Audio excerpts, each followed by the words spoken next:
Boa noite, irmãos. Vamos começar mais um culto de oração nesta quinta-feira. Agradecemos cada irmão, cada amigo que tem assistido e prestado esse culto conosco. E para iniciarmos hoje, vamos começar com a oração, pedindo a direção do Senhor para podermos dar continuidade nesse momento. Senhor, queremos agradecer por mais um dia de vida. Te agradecemos, Senhor, por mais uma oportunidade de estarmos aqui, de podermos cultuar o Senhor. Por mais que distante, mas podemos nos comunicar com nossos irmãos e te agradecemos por isso. Te pedimos, Senhor, que o Senhor possa estar conduzindo esse culto, conduza os louvores e a mensagem que vai ser trazida nessa noite, que seja tudo para edificação e que possamos estar cultuando o Teu nome. Obrigado por tudo, ser conosco nessa noite. Em nome de Jesus que eu oro. Amém. Amém. Para iniciarmos, vamos cantar 3 hinos. Vamos começar com o cântico Satisfação. Lembrando que os irmãos podem acompanhar os cânticos na descrição do vídeo.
Próximo cântico, vigiar e orar. Vigiar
último, vamos louvar o Senhor com Seu Caminho é Perfeito.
Pastor, que vai trazer a mensagem nessa noite.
Olá, boa noite, ou boa tarde, enfim, bom dia para aqueles que assistem em outro horário, mas que bênção esse momento que nós estamos tendo, mesmo apesar de ser assim, nós temos essa oportunidade de adorar o Senhor com essas lindas e belas músicas que acabamos de entoar, e agora vamos para a parte também que é muito importante, o aprendizado da palavra de Deus, a meditação das Escrituras.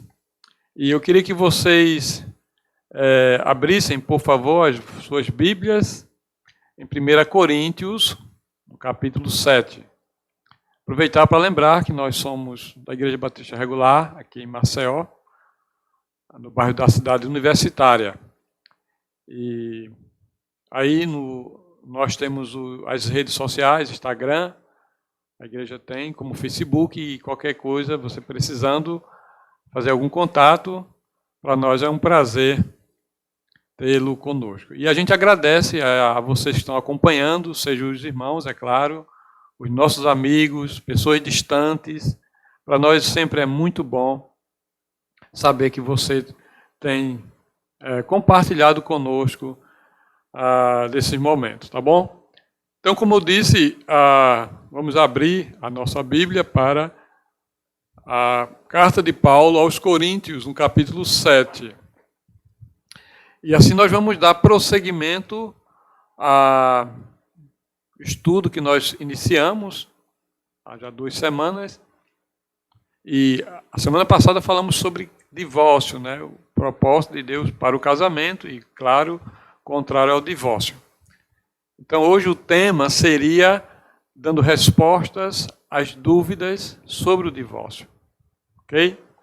Então, eu vou fazer a leitura no capítulo 7 de 1 Coríntios, e o versículo 12 ao 17. Acompanhe, por favor, aí na sua Bíblia. Verso 12. Mas aos outros digo eu, não o Senhor. Se algum irmão tem mulher descrente e ela consente em habitar com ele, não a deixe. E se alguma mulher tem marido descrente e ele consente em habitar com ela, não o deixe. Verso 14. Porque o marido descrente é santificado pela mulher, e a mulher descrente é santificada pelo marido. De outra sorte, os vossos filhos seriam imundos, mas agora são santos. Verso 15. Mas se o descrente se apartar, aparte-se, porque neste caso o irmão ou irmã não está sujeito à servidão, mas Deus chamou-nos para a paz. 16. Porque de onde sabes, ó mulher, se salvarás o teu marido? Ou onde sabes, ó marido, se salvarás a tua esposa? O verso 17. E assim, cada um ande como Deus lhe repartiu, cada um como o Senhor o chamou. É o que ordeno em todas as igrejas. Vamos orar, pedir que Deus nos ajude a compreender a sua palavra e que, claro, Ele possa nos ajudar também a aplicar, a vivê-la como assim Ele quer. Ok? Nosso Deus, obrigado, Senhor, por essa oportunidade que temos de estar estudando, meditando a Tua palavra, tirando, ó Deus, lições ricas para nossas vidas, em especial para vidas conjugais. E que, ó Deus, dúvidas nós possamos tirá-las e que assim, ó Deus, nós não venhamos a incorrer em erros que afrontam e que vão de encontro à Tua palavra. Obrigado, Deus, por tudo que já foi feito, que o Senhor seja honrado e glorificado através de tudo que nós estamos fazendo e que a minha voz, a minha palavra não seja de mim mesmo, mas seja das Tuas sagradas Escrituras. E que a sua voz, ó Deus, é aquela que ecoe aos corações dos que estão ouvindo. Essa é a nossa oração, em nome de Jesus. Amém. Muito bem, então, como eu havia dito, dando continuidade ao estudo dessa carta do apóstolo Paulo aos Coríntios, sobre diversas dúvidas que eles tinham a respeito do casamento, né, relacionamento afetivo, conjugal, nós, nessa oportunidade, veremos que a Bíblia, a palavra de Deus, valoriza esse assunto e nos traz mais instruções, além daquelas que nós já tivemos na quinta-feira passada, né, sobre os relacionamentos. Então, como dissemos anteriormente, os crentes daquela época tinham muitas dúvidas quanto a esses assuntos, né? Vida íntima conjugal, nós vemos isso no início do versículo, do capítulo, sobre o divórcio, sobre o celibato, se ele era obrigado, era opcional. Então, sobre casamento misto, né? Mais adiante, no mesmo capítulo, vai falar sobre virgindade, se devia se viver assim ou deveria casar.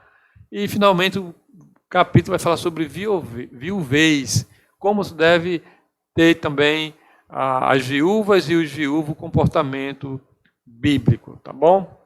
Então, o apóstolo Paulo, inspirado pelo Espírito Santo, ele escreve essas orientações à igreja e responde a essas perguntas, as quais também servem de orientação para nossas vidas. Lembrando que não se esgota, não é, todo esse assunto, todas as respostas, tirando-se todas as dúvidas apenas com esses poucos minutos. O assunto ele é bem extenso e, como também, ele é, em alguns pontos, complexo. Mas nós vamos tentar, pelo menos, o princípio básico está explorando aqui. Espero que os amados, as amadas irmãs, também possam poder tirar a maior parte das suas dúvidas. Então, trataremos ainda, como foi na semana passada, dos princípios gerais, que são muito claros, tá? Então, vimos na semana passada os versículos 10 e 11, né, dúvidas sobre o divórcio, então, no contexto geral, que nós levamos ao texto em Mateus, em que Jesus dá uma explicação bem completa e clara.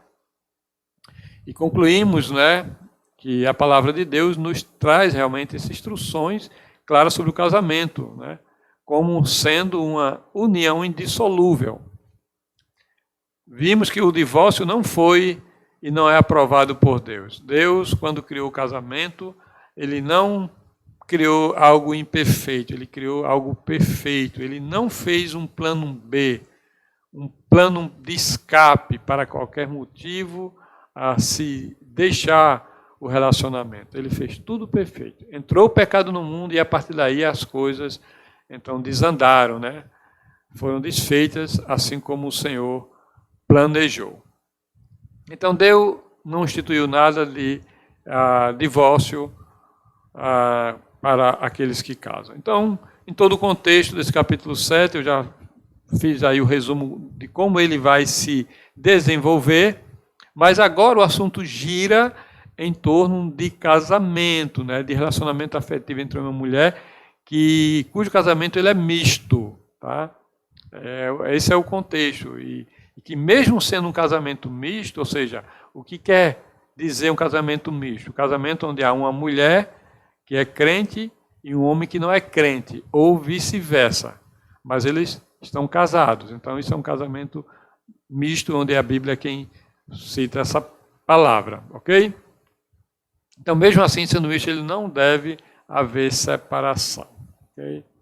Então, esse assunto que a palavra de Deus trata sobre casamento místico, ele é muito sério, ele é muito importante, uma vez que, principalmente hoje, na nossa era, na nossa época, como a igreja, de um modo geral, está se comportando, não está dando importância a esse fato, a esse princípio bíblico. Então, a vida conjugal entre um que é crente no Senhor e o incrédulo, entre um que já confessou o Senhor Jesus e outro que não confessou Ele como Senhor e Salvador da sua vida, isso torna-se algo muito difícil. Um relacionamento onde os dois são uma só carne, mas divergem na área espiritual, isso traz muitos transtornos.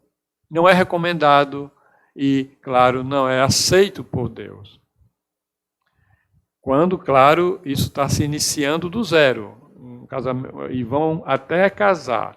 No caso aqui, no contexto bíblico, agora do capítulo 7, eram casais que se convertiam, que já eram casados há um bom tempo. Ouviram a palavra no início da igreja, as pregações dos apóstolos, dos irmãos, e aí esses casais, na igreja em Corinto, aqui exatamente na Grécia, eles iam se convertendo. E aí o que fazer? Né? após a conversão. Esse aqui é o ponto que nós precisamos entender dentro desse contexto. Então, é importante. O apóstolo Paulo, então ele vai separando os casos e vai esclarecendo para aqueles irmãos a vontade de Deus e o princípio que todos deveriam se submeter. Então, dentro dessas dúvidas, estavam agora esse assunto, como disse, casamento misto. E o que fazer após o casamento quando um se converter? Como lidar com isso agora que já são casados, ambos casaram descrentes no Senhor, mas a partir daí crer no Senhor, recebe o Senhor, se converte ao Senhor. Essa é a pergunta que nós vamos ler aqui, dos versículos 12 ao 14, e tentar desmiuçar um pouco melhor. Então vamos lá, a pergunta está aí, o que fazer após o casamento quando um se converte? Tá? Então, lembra bem a pergunta. Vamos para o versículo 12. Mas aos outros, digo eu, não o Senhor, se algum irmão tem mulher descrente e ela consente em habitar com ele, não a deixe. 13. E se alguma mulher tem marido descrente e ele consente em habitar com ela, não o deixe. Verso 14. Porque o marido descrente é santificado pela mulher, e a mulher descrente é santificada pelo marido. Então o apóstolo Paulo usa para esse caso a mesma regra que usou para os casados de forma geral. Ou seja, é casado, não se separe.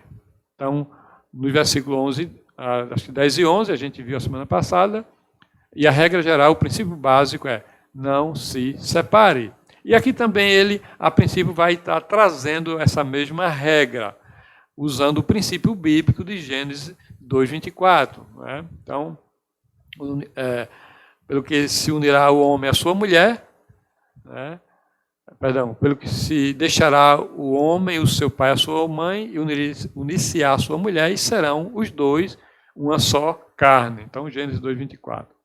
A expressão que nós vemos no versículo 12 aí, mas aos outros, você vê aí na sua Bíblia, quando ele mais aos outros. Então, ele está falando aos outros casais. Ele deixa uma categoria de casais, né, e agora ele vai para outros casais. Essa categoria que ele deixou, nós já tratamos a semana passada.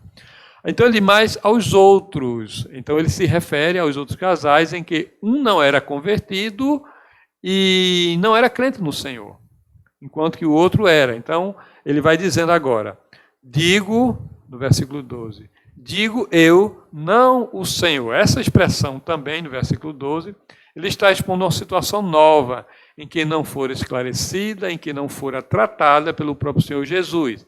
Por isso que ele fala que digo eu, não o Senhor. Ou seja, olha, eu vou dizer qual é a atitude correta, uma vez que o próprio Jesus não mencionou esse fato ou casos dessa natureza, até porque não era comum haver esse relacionamento, no caso ali do tempo de Jesus, citando o crente e o descrente, agora como igreja. Não é? Claro que tinha relacionamento misto na época de Jesus e antes dele.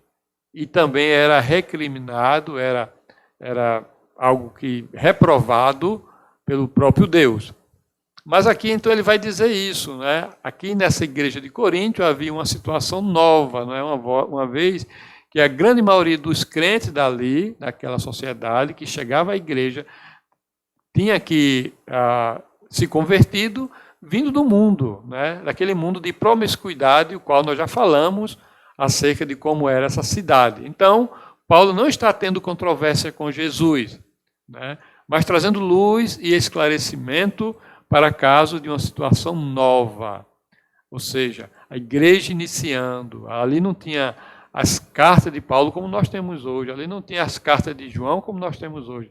Não existia escritos do Novo Testamento de como a igreja deveria se portar. Então Paulo, ali como apóstolo, autoridade recebida por Jesus, ele diz, olha, não tinha escrito, não tem nada escrito, determinado pelo próprio Jesus, mas agora eu ordeno, ou eu ensino, ou eu prescrevo, enfim. Essa é assim, uma forma para que você entenda melhor essa parte inicial. Então, a orientação nos versículos 12 e 13, ele diz, se algum irmão tem mulher incrédula, ou se a mulher tem marido descrente, ele faz vice-versa, ele faz questão de desmiuçar, né, no versículo, ele diz, então, se em alguns desses casos, onde a mulher for incrédula e o marido for crente, mas ela consente em viver, em conviver com ele, então ele não deveria se divorciar por esse motivo. Então, ele é crente? É. A mulher não é crente. Olha, tem problema? Você? Não, a mulher, não, eu quero conviver com você. Então, ele deveria continuar com ela. Era, inclusive, a obrigação, porque ela não tem problema de, mesmo sem ter a mesma fé dele, continuar casada. Então, essa era aqui a mensagem de Paulo a essa igreja, tá? Do mesmo modo, o contrário, né? Vice-versa. No caso de ela ser crente e ele não ser, mas ele aceitar continuar no relacionamento, então ela deveria continuar. Bom, você não é crente, meu filho, mas você quer continuar? Quero, vamos continuar. Ela não deveria usar de argumentos, porque ele não era crente, e aí eu vou encerrar o relacionamento. Tá? Então, você observa que Paulo usa aqui os dois casos do mesmo modo, na mesma medida. Ok? Então,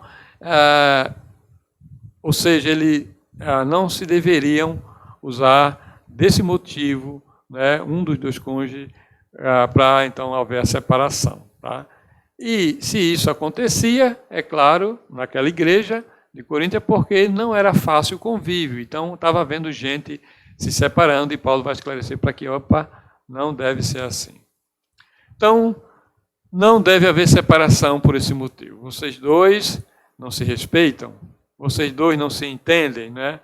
Vocês não valorizam a família, né? Não se amam, então não se respeitam também. Então, por que haver a separação? Né? Então, nesse caso, pelo fato de ter uma fé diferente do meu cônjuge, isso não é motivo para o cristão deixar ou mandar ir embora o outro cônjuge. Tá?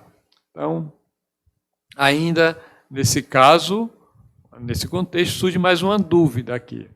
O que fazer quando o descrente decide abandonar o lar? Então, aqui vem algo mais problemático, algo mais difícil de compreender, de decidir como fazer. Então, o que fazer quando o descrente ele decide abandonar o lar? Você é crente? Então fique com sua fé, fique com sua igreja, fique com seu Jesus que eu vou embora. Então, nesse caso, o que fazer? Tá? Então, versículo 15. Acompanhe comigo na sua Bíblia. Diz assim, mas se o descrente se apartar, aparte-se.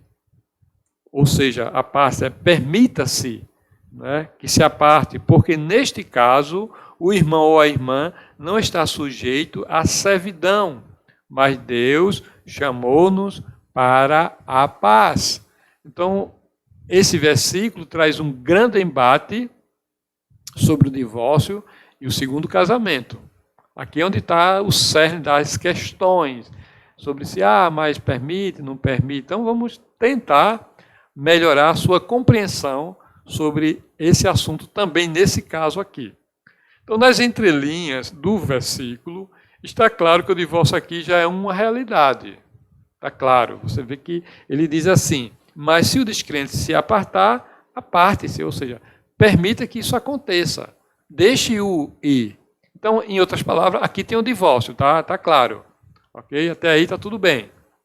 E não precisa de discussão. Mas ninguém vai conviver com alguém forçado que não quer mais, de forma nenhuma, compartilhar a vida conjugal com outro, a bênção familiar com outro. Né? Então, é impossível viver assim. É impossível ter uma vida satisfatória onde alguém está ali obrigado e sempre resmungando, reclamando, xingando e humilhando o outro.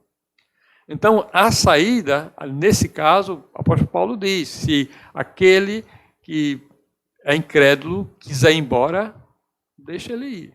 Aceite. Não fica aí forçando a barra. Né? Então, é divórcio, claro. Lembrando, mais uma vez, irmão, que aqui esse contexto do divórcio é no caso de uma relação mista. Não é? Os irmãos estão entendendo, não é em outro motivo. Isso é importante ficar claro. Mas o que deve fazer a parte que foi abandonada por causa de sua fé? Agora vamos para essa pergunta mais uma vez. O que fazer a partir de agora o crente, né? Vai ficar solteiro e não querer ninguém para outro relacionamento o resto da vida? Vai ser assim? Ou ficar solteiro ou solteira, tendo um caso aqui, um caso acolá, como dizem, namoro, né? Que essa palavra namoro no meu tempo era namoro mesmo, hoje em dia qualquer caso promíscuo chamam de namoro, enfim. Ou vai se casar outra vez? Qual é aí a solução para esse caso? Tá? Voltando à mesma pergunta. O que deve fazer a parte que foi abandonada? Vai ficar solteira para o resto da vida ou solteiro para o resto da vida? Vai ficar ali namorando um e namorando o outro, esse namoro entre aspas, né? A palavra bíblica sobre isso aí é prostituição ou fornicação, com um e com o outro, ou se vai casar outra vez. Então aí é que está o problema. Segundo a lei judaica, né, Palestina, no Oriente, só os homens tinham o direito de divórcio por decisão unilateral. Aí eu quero me divorciar e vou me divorciar, eu não preciso dar satisfação a ninguém. Já no caso das mulheres era diferente, a mulher não tinha esse direito, ela precisava passar por um concílio de anciãos para então observar todo o contexto e ver se ela tinha o direito ao divórcio. Okay? Então veja que aí a diferença. A lei romana, no entanto, tanto homem como mulher tinham o direito a esse divórcio unilateral. A mulher dizia, eu quero me divorciar, e pronto, acabou, ela divorciava. O homem, do mesmo modo, assim como também o homem judeu. Então, mas a lei romana ela era mais branda, ela era mais justa nesse caso aí para ambos, né? Para homem e para mulher. E aqui há teólogos, há estudiosos da Bíblia, há pastores, que não entram em consenso sobre esse caso específico aqui. Alguns creem que, enquanto aquele que foi embora largou o cônjuge, e porque ele é crente, esse cônjuge é crente, enquanto esse cônjuge que foi embora, enquanto ele viver, o cônjuge que ficou, vamos dizer assim, em casa, crente, não pode casar. Essa é uma das interpretações, né? Então, a parte que foi deixada, e que é a parte que creu em Jesus, ela não poderá contrair matrimônio outra vez. Então veja que a coisa começa a complicar. Porque eles alegam que o cônjuge ele está ligado ao outro enquanto viver os dois. Então há uma ligação espiritual, há uma ligação eterna diante de Deus, vamos dizer assim. Não eterna, mas enquanto viverem aqui na Terra, eles têm essa ligação espiritual e, portanto, em se casando haveria adultério. Então, alegam que pelo testemunho de Cristo, mesmo a parte largada deveria ficar sozinha, testemunhando de Jesus, né? Ou sozinha, ou sozinho. Já outros têm certeza que a parte que é crente em Jesus, né, a parte que foi abandonada, tem certamente o direito de se casar outra vez, pois não foi ela, a parte abandonada, que decidiu deixar o relacionamento, que abandonou o relacionamento. Tá? Então, tem essa divergência de compreensão. Então, nesse caso, ela estaria, ou ele estaria livre para casar novamente. E aí usam, esses que creem assim, usam também essa frase aí que Deus os chamou à paz, no final do versículo 15. Diz, mas Deus chamou-nos à paz. Então essa frase leva a entender que a parte incrédula do matrimônio destrói a paz. E que, portanto, assim o casamento só teria guerra com este, uma vez ele saindo, você agora tem paz, está livre, tem liberdade para casar outra vez. Por isso, irmãos, a importância de se evitar um relacionamento misto. Quando possível, é claro. Quando você já está casado, e aí, dentro do relacionamento, ou se converte, aí já está claro que não se deve separar, salvo o outro se revolte.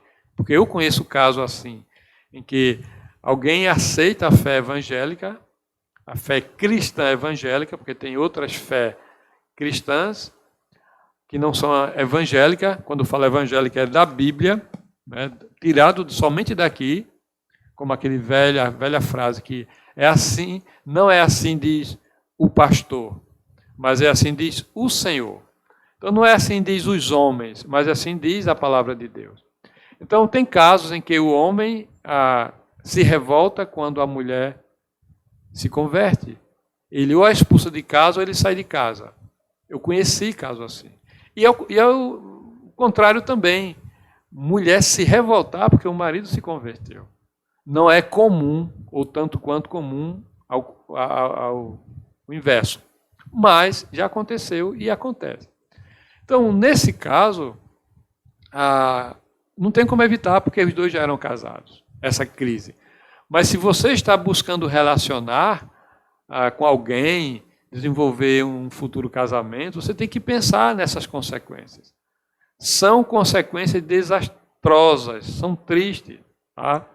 Então, quando se investe em um relacionamento assim, há muito sofrimento. O casal que tem uma fé diferente um do outro tem sérias divergências, né, e desavenças também. Ele não tem a mesma visão das coisas, não tem os mesmos propósitos, isso é muito claro, um do outro. E o motivo mais importante pelo qual Deus criou o casal foi glorificar Ele, né, em tudo. Então, essa falta de sintonia começa quando quem adorar, começa excepcionalmente por isso. Quem adorar? Quem adorar Jesus. Não, mas eu quero adorar outra divindade, seja Buda, né? seja santo. Então a pessoa está voltada com a mente, o coração, o espírito para adorar outra divindade que não seja Cristo, o Senhor, digno de honra e adoração. Aí já começa o problema. Então, quem adorar? Aonde adorar? Vamos adorar aonde? Eu vou adorar em tal lugar e você vai em tal. Então é divergência. Como adorar? Como é que você adora? Eu adoro desse jeito. Não, mas assim é o método correto. Não, assim é o errado. Então, como criar os filhos? Eu crio assim. Eu crio meu filho do jeito que eu quiser. Não é do jeito que a Bíblia diz. Porque a minha fé acha que eu sou livre, eu tenho liberdade para viver do jeito que eu quiser. Então, são essas dificuldades que vêm quando o relacionamento ele tem essa divergência. Um pensa de um jeito, o outro tem fé em outra coisa. Então, até tipo de lazer são divergentes. Quem são os amigos? Então, o nosso matrimônio é para adorar o Senhor em todas as instâncias. Não é só em adorar o Senhor na questão de quando nós somos da mesma fé, na igreja, tal igreja, não é? Adorar só a Cristo. Não, é também, quando eu tenho uma fé que é igual da minha esposa, até os amigos são ali muito semelhantes, meus amigos são amigos dela. Mas quando eu tenho uma fé em Cristo e a minha esposa tem uma fé em outra divindade, até as amizades que ela tem não diz respeito certamente aquilo que eu tenho como visão. E isso traz problemas. Então, gente, precisamos atentar para essa verdade, essa insistência bíblica, esses ensinos bíblicos de que isso é importante para o relacionamento. Porque partimos do princípio que qual é o objetivo do casamento? O objetivo do casamento não é eu me satisfazer, eu me dar bem, ou eu ser feliz. Mas é isso que o mundo prega. Por que você quer casar com fulano? Ou com fulana? Porque eu quero ser feliz. Começou errado. Ninguém deve buscar um casamento para ser feliz. Eita, pastor, e aí para quê então? É para glorificar o Senhor e fazer o outro feliz. Por que eu estou casando? Então eu faço essas perguntas aos jovens. Por que você quer se casar? Para glorificar o Senhor. Essa aqui tem que ser a resposta. Se não, começa errado. E depois, por que você quer se casar? Segunda resposta, porque eu quero fazê-la feliz, porque eu quero fazê-lo feliz. Mas não é assim. O mundo ensina, as religiões ensinam, olha, eu vou casar para ser feliz. E se não for, que se dane o meu cônjuge. Eu quero é ser feliz. Veja a carga de egocentrismo que existe no relacionamento conjugal. As pessoas não compreendem o que é o casamento. Então, como viver para adorar o Senhor? Se só um quer glorificar, só um quer servir, só um quer obedecer. Esse é o problema pelo qual Deus, desde o Velho Testamento, ele proibiu esse tipo de relacionamento. Aí você vê isso em Números capítulo 25, você vê em Esdras capítulo 9, Esdras capítulo 10, você vê lá também em Êxodo 23, Êxodo 34. Então tem inúmeras passagens bíblicas onde Deus reprovava, onde ele reprovou esse tipo de relacionamento. E no Novo Testamento tem o clássico, né, 2 Coríntios 6. Então você pode anotar, depois pode folhear a sua Bíblia e ver 2 Coríntios 6, do versículo 14 ao 17, onde Paulo vai dizer qual é a relação que há entre luz e trevas. Ele está comparando ali, o apóstolo Paulo, luz é aqueles que seguem a Cristo, são servidores de Cristo, são obedientes à palavra de Cristo, e aqueles que não estão nem aí, rejeitam a palavra de Deus, não estão nem aí para as coisas espirituais, não estão planejando nada para a vida eterna, não investem em nada nesse mundo aqui, visando a eternidade. Então Paulo vai dizer que comunhão tem o incrédulo com o credo, com o que tem fé em Cristo. É só você ver 2 Coríntios 6,14. Então, irmãos, se isso não fosse tão sério, isso não era tratado desde o Velho Testamento. E, infelizmente, a igreja do hoje, ela não tem se atentado para esse ensino. Não tem mostrado, principalmente para os jovens, o quão doloroso e sofredor é um relacionamento assim. E em geral, para as mulheres. Mas nós temos a obrigação de mostrar e ensinar. E se alguém enveredar por esse caminho, que pague o preço. Porque o preço é alto. E a pessoa não deve estar blefando, né, com a palavra de Deus. No versículo 16, o apóstolo Paulo está sugerindo que não seria bom o cônjuge crente ficar insistindo para que o cônjuge não crente vá embora. Não vai embora não, fica ali. Então, é isso que o versículo 16 sugere. Porque pode ser que eu insistindo nesse relacionamento, mesmo sofrendo, ele querendo ir embora e eu impedindo ele de ir embora, ali na frente ele se converte. Então, Paulo pergunta, aqui no texto, versículo 16, porque de onde sabes, ó mulher, se salvarás o teu marido? Essa é a ideia. Porque você acredita que deve ficar insistindo nesse sofrimento, num relacionamento sem ter paz, onde ele está querendo ir embora e você está impedindo. Isso pode acontecer, é claro. Do mesmo modo, ele faz a mesma pergunta. Também, ou onde sabes, ó marido, se salvarás tua mulher? Você, marido, tem uma mulher que está aí xingando e bravejando, dizendo que quer curtir as noitadas que antes eram os dois, agora você deixou, porque você se converteu, né, o marido. E a mulher diz, não, eu vou continuar minha vida como era, curtindo, saindo da hora que eu quiser, chegar a hora que eu quiser. E você fica insistindo por esse relacionamento, pensando, desejando a salvação dela. Então, a recomendação aqui é que, olha, calma, deixa ela aí. Como é que você sabe que você vai salvar ela?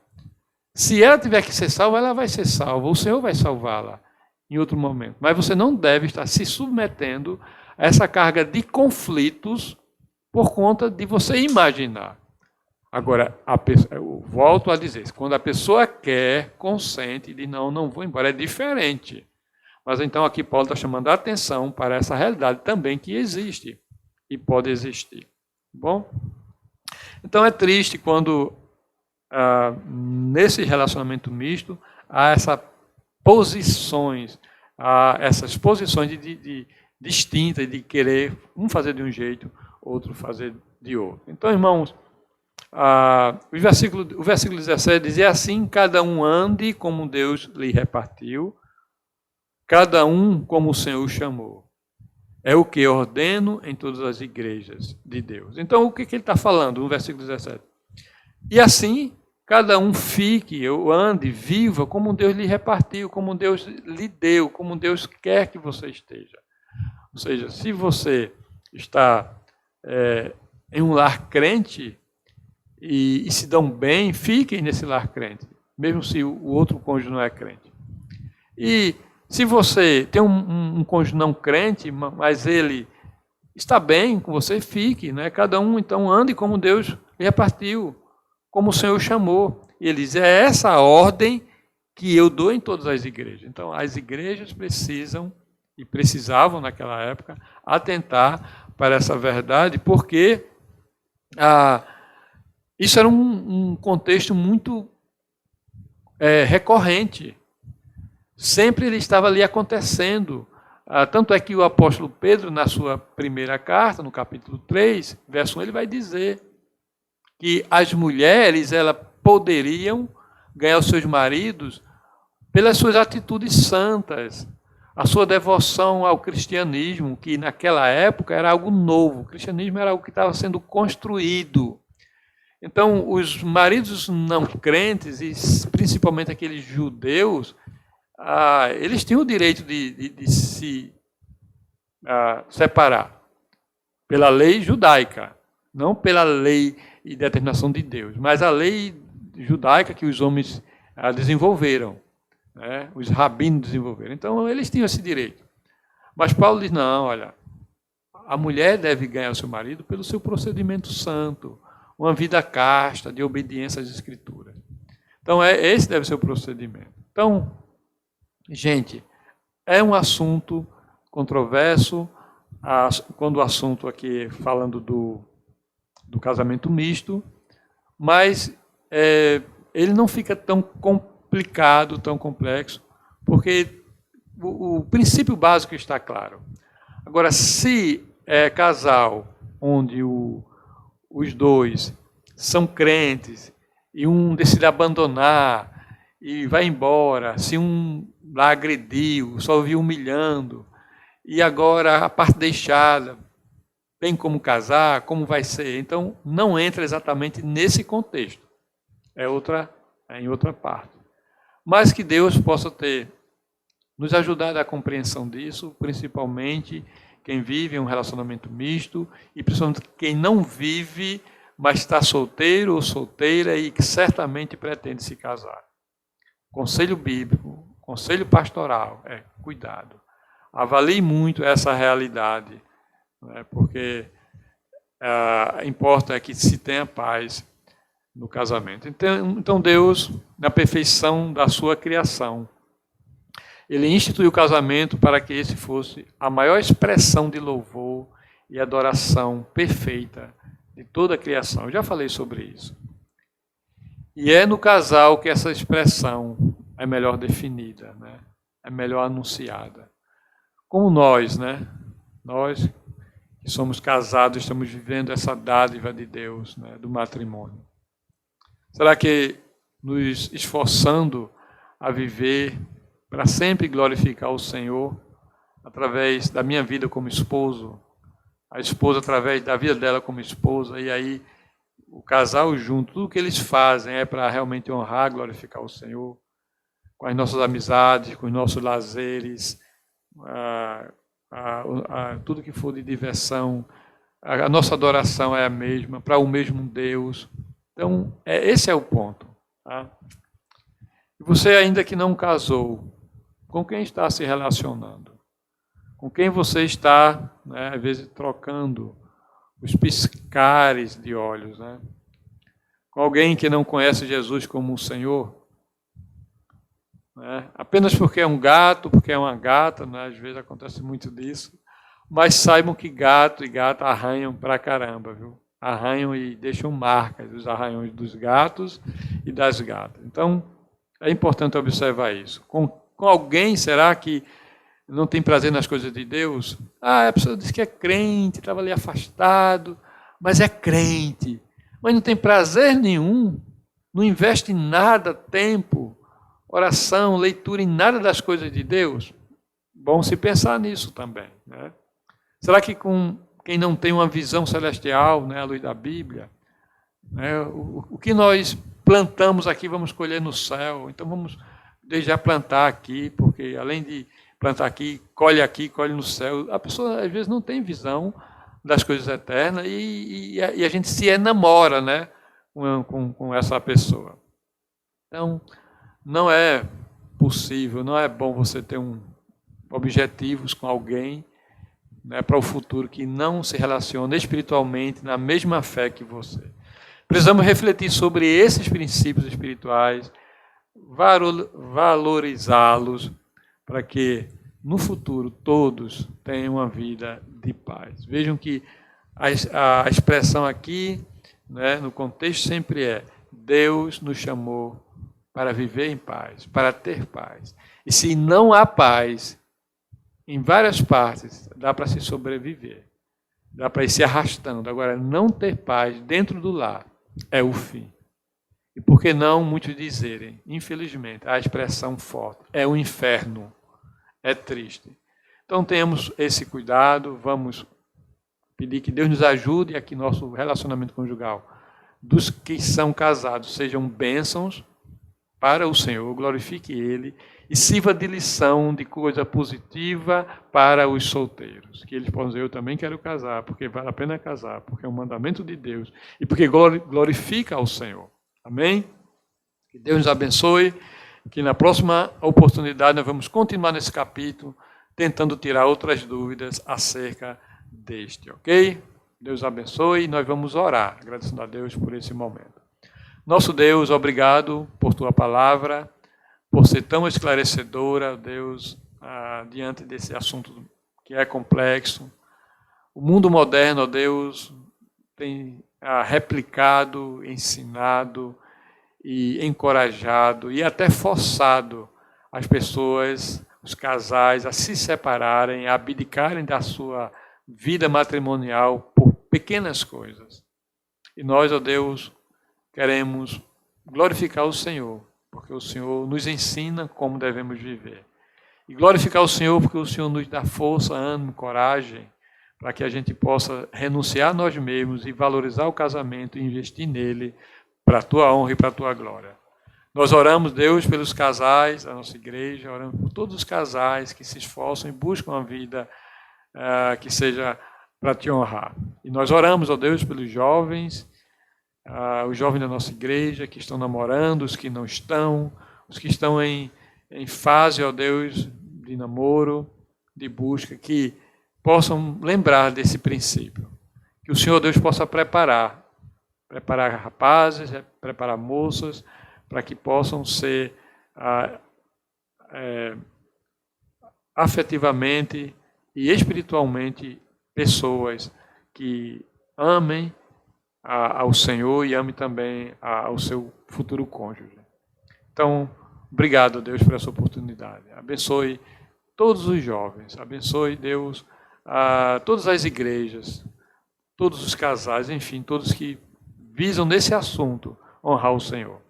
Ó Deus, isso é com os pedidos de orações que nós temos posto diante do Senhor. Ó Deus, aqueles pedidos que também nós já recebemos as Tuas bênçãos e nós já fomos contemplados. Obrigado por Sua graça.